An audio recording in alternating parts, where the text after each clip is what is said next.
ঈদের ছুটি কাটিয়ে ঢাকায় সকাল থেকে দেশের উত্তর পূর্বাঞ্চলের বিভিন্ন জেলা থেকে ছেড়ে আসা ট্রেন কমলাপুরে আসতে থাকে। নগরীর দিকে ফেরা দেশের বিভিন্ন অঞ্চলের যাত্রীরা স্বস্তির কথাই জানিয়েছেন। যাত্রীরা জানান, এবারের ঈদের দীর্ঘ ছুটি থাকার কারণে যাত্রাপথে ভিড় কম ছিল।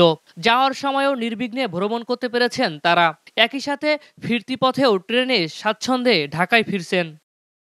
ঈদযাত্রা স্বস্তির হলেও মাঝে মধ্যেই হচ্ছে শিডিউল বিপর্যয়। আজ সকালে লালমনিরহাটগামী একটি ট্রেন সকাল ৮টা ৪৫ ছেড়ে যাওয়ার কথা থাকলেও দীর্ঘ ৪ ঘন্টা পরেও ছাড়েনি।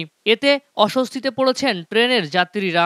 আমি ৮টার সময় আসছি, এখন প্রায় ১১টার মতো বাজে, তাহলে সাড়ে তিন ঘন্টার মতো দেরি হয়েছে। আমি লালমনিরহাট যাবো। আমরা তো এখানে আসছি ৬টার দিকে, আর এখানে ট্রেন ছিল আমাদের ৮টা ৩০-এ। পরে আবার এটা শিডিউল চেঞ্জ করছে, পরে আবার দিচ্ছে ১০টা ৫০-এ, পরে ফির আবার এখন লেট, অনেক ভোগান্তিতে আছে। সাধারণত ঈদে কমলাপুর রেল স্টেশন থেকে সবচেয়ে বেশি ঘরমুখো মানুষ ট্রেনে ঈদযাত্রা করেন। এ কারণেই বাড়তি নজর রয়েছে কমলাপুরে। ঈদযাত্রায় আন্তনগর, মেইল, কমিউটার মিলে প্রতিদিন ৭০,০০০-এর বেশি যাত্রী পরিবহন করছে বাংলাদেশ রেলওয়ে।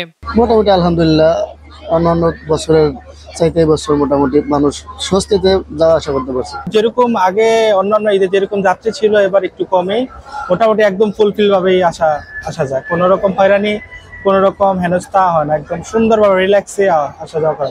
ঈদযাত্রা নিরাপদ, স্বাচ্ছন্দ্যময় ও উৎসবমুখর করতে কমলাপুর রেলওয়ে স্টেশনে নেওয়া হয়েছে বাড়তি নিরাপত্তা।